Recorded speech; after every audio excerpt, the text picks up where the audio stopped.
Happy birthday to you. Happy birthday to you. Happy birthday from Arnie's. Happy birthday to you. This is Alan Karpik with our birthday Zoom. And man, I almost forgot it. We had a little pre-talk here with Lamar Conard. He turns a young, fit 44, man. You look good. And you're in the middle of spring ball, so we really appreciate your time today with the Miami University RedHawks. Happy birthday, first and foremost. Thank you. Thank you very much. It's a pleasure to be here.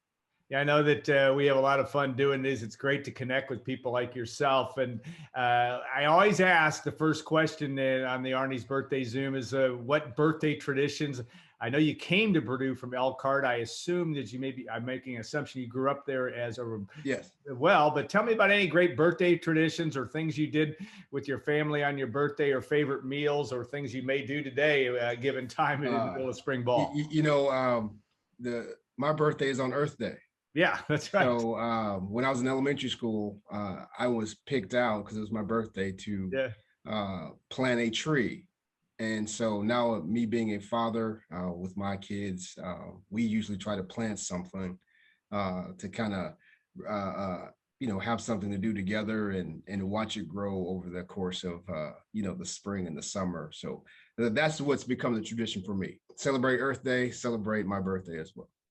I love that. That's as good a one as we've had on all these. You're doing something positive and to say the least with your family. And you're right, Earth Day's been going on since before you were born. So yes. That's a good thing. Not before I was born, but before you were born. So that's a good thing as well. Okay, tell me a little bit about.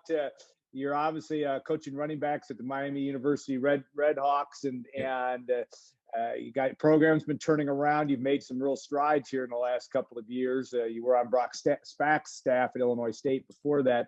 Yep. Tell me about what's going on in your coaching career and what is keeping you fired up and excited for RedHawks football this fall. Well, I'll tell you, 2 years ago, we won the MAC championship in 2019. Right. So, a lot of the heavy lifting, so to speak, was already done before I got here. But we were able to push through and get the MAC championship. And, COVID has been a tough experience for everybody. And so last year we thought we had a really good season lined up, with everybody returning. And so our focus has just been on pushing forward, keeping these young men positive, trying to keep everybody healthy, because we think we have a really good ball club. And thankfully the NCAA allowed some of the seniors to come back. So we just feel good. We just got to keep building. And obviously when you're at a MAC school, it's basically or somewhat of a developmental program, and you just got to keep pushing through. And we feel real good, man. We've made a lot of progress, and we're just hungry to get back on the field. What did you learn last year? I mean, you only got to play 3 games. I mean, everything was truncated from that standpoint. If you were going to tell your kids or 10 years from now what really was a takeaway, what was that in terms of what you had to deal with and what you're still dealing with COVID? Perseverance. You have got to, it's all the things that we try to teach young men about life. Football really is a story of life, right? Yeah. And as a coach, you have to coach everybody. And last year was a great example of, you better coach the walk-on, the last guy on your roster, as hard as you coach the first guy, because you may not have the first guy available. And last year we experienced that. I had lost my top 3 or 4 running backs, and we ended up starting a walk-on running back against Ball State, and he ended up winning us the game. He scored 2 touchdowns, scored the game-winning touchdown, and that's a moment for that young man he'll never forget. But from a coaching perspective and for the team, it's also a moment of, hey, everybody will have the same opportunity if you keep working, you keep pushing, and you just keep fighting. You have to have perseverance. And that is you set me up perfectly, Lamar. I appreciate that. But a perfect segue to tell one of the great stories of perseverance in Purdue football memory, and that is your story. I mean, you came to Purdue as a walk-on. You may have believed in yourself, and they believed in you enough to walk on, and Jim Coletto's staff in '96. Yeah. Then Joe Tiller it comes in, and you become his first scholarship, first walk-on to earn a scholarship. take me back to that moment, because that's become kind of a thing that now you celebrate. You see a lot of video on that stuff now, but there was no video around in '97. I don't think of that moment when you first learned that scholarship was coming your way. But tell us about your memory of that.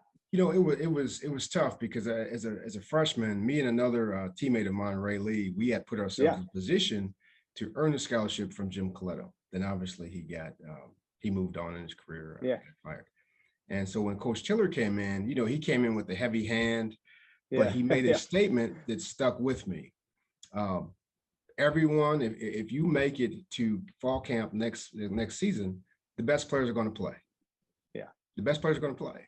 Yeah. And I took that to heart. And so for me, when that moment came up, you know, I'm working my tail off. I get to fall camp, and we had some attrition on the team. Yes, you did. Particularly in my position. So we get to fall camp and walk into our first DB meeting, and Coach Burke has my name at starting corner in the boundary corner. And I'm like, really? Yeah. But, you know, it became very real. And he told me, you got to earn it every day. You got to be willing to show some toughness and work through some things. We're giving you this opportunity because we know you have the acumen. You're a coach on the field to be able to handle this and some other responsibilities that we needed. And, you know, Coach Tiller had just gotten rid of had a public firing, as we like to say, of a teammate previous to that for poor behavior. So when he called me up on the stage on our rookie night, I was sweating bullets, man. I really wanted to pass out. I was so scared. I'm like, what did I do? So he put his arm around me and said, hey, Lamar, do you know why you're up here? And I'm like, Coach, I have no idea. I have no idea. Just, you know, in my head, I'm thinking, oh, my mom's going to be so upset. He's about to get rid of me. And, you know, he looked me in the eye and said, hey, we want to award you a scholarship. And I mean, my mind went blank. I couldn't hear anything, but I see my teammates going crazy. And it was straight out of a movie. And the next thing you know, they're snatching me in the air. I got tears, you know, in my eyes. And it was one of those moments that's just so profound because it goes beyond just the reward for me getting the scholarship, what it did for our team and how it galvanized us and brought us together. And this guy who was so hard on us, I think he ran out 16, 17 scholarship athletes. You know, it turned the tide, and the teams viewed him as, this guy has a heart. He will reward you if you put in the work. And obviously it panned out moving forward, but it was just a blessing for me, you know, for my family, for my mom, all the hard work she put in into raising me. And then obviously for me individually, being able to obtain some goals, it reinforced the belief that through hard work, you can earn, you know, you can earn it. And I became kind of that go-between between the guys who were the stars and the guys who were at the bottom. You know, those guys felt like they had an opportunity. All of a sudden, we started getting really quality walk-ons who wanted to come to Purdue. You know, it gave you hope. So it's a moment in time I'll never forget. It clearly helped push my life in a different direction. Obviously I went on to have a pretty good career, and you know, I'm just blessed. It puts a smile on my face. It makes me tear up, and you know, it's a story I'm sure I'll be telling for the rest of my days. Well, you'll be, and you don't know this, but I had the good fortune of talking to Joe Tiller several times in the last year of his life, and he talked about one of his favorite moments. That was you. And it meant more to him that a guy like Lamar Conard, he could relate to you, I think, in a lot of ways too. And that was important to him. He liked the underdog, liked the guy that came in. He always said, he was too slow. But you heard that 100 times. Oh yeah. But you made plays. And look at that in '97. What a year for Purdue. As Joe Tiller said, Christmas every week. 4 interceptions. You tied for the team. And you know, I know you didn't have three return to the house like Mike Rose, but you tied for the team lead. I mean, you came in and made a difference. What was that '97 season like now through the lens of 2021? You're probably never going to find a more fun football season than 1997 to be part of. Absolutely not. You know, part of what made '97 great was what we experienced the previous years, right? Yeah. Purdue had not had a consistent winning team, consistent winning season in quite some time. And, you know, we go out, we play our first game against Toledo, we lose. Yeah. Turns out Toledo was pretty good. Yeah. But it was disheartening, and we thought we were going to get chewed out a little bit. And Coach Tiller just said, "Stay the course. We're going to go out and beat Notre Dame." And it was just amazing. The feeling of camaraderie, I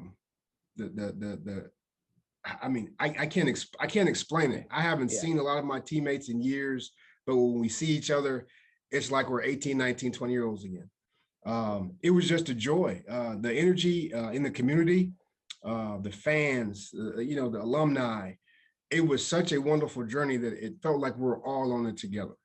The ups, the downs, to see young men who slowly started to become stars, to see coaches start to bloom as well, and you started to see their character, their confidence.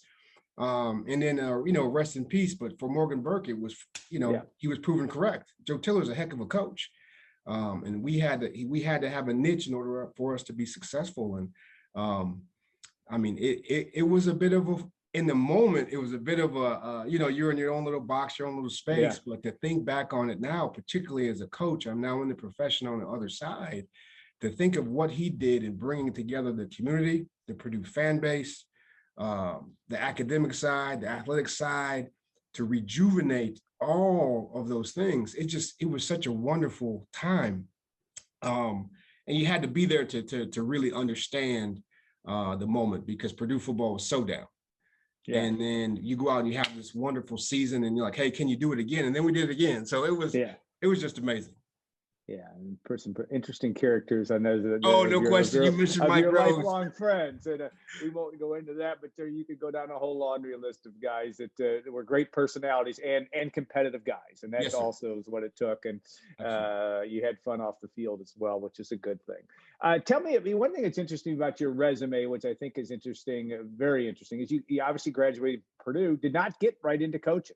And spent some years in I would say public service, and that's clear when just talking to you that you're good at that. You're doing it in a different realm before you came back as a GA under Joe Tiller's staff in 2007. Tell me about that, and then what made you want to get back into coaching the way that you did, to really sacrifice a full-time job to come on as a GA. I mean, that's a challenging thing financially to do that. Absolutely. Well, for me, I've always felt like of giving back was critical.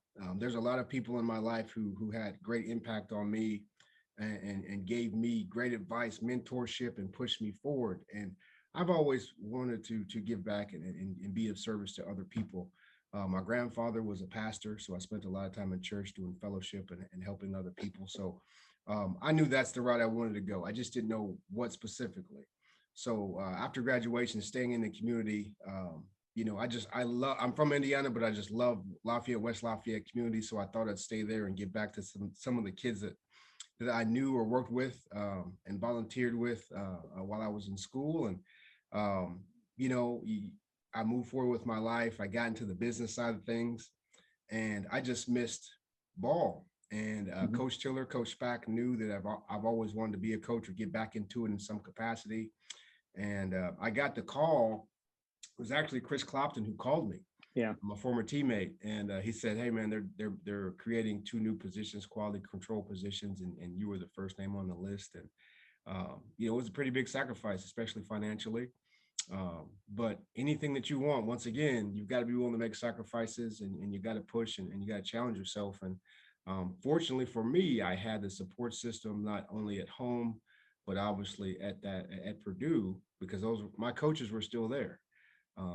And it was the right decision for me. I am now able to specifically impact young men in a manner that I don't believe that I would be able to do otherwise.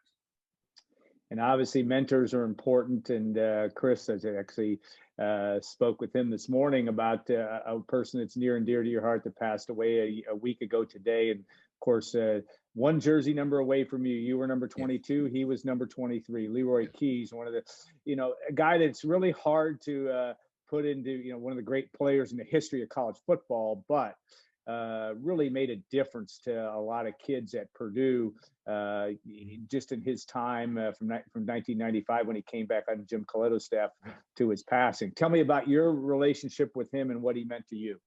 Well, for me, I know him as Coach Keyes. Yeah. That's, you know, and I never slid out of that lane and started calling him Leroy. Like, he's Coach Keyes Yeah. to me. Yeah. He is one of the critical figures in my life in terms of my professional career, personal career.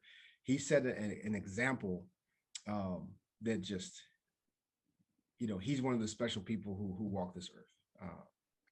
You know, you won't find a finer person, Yeah. a better friend, a better mentor than Coach Keyes. He talked me through so many different personal matters.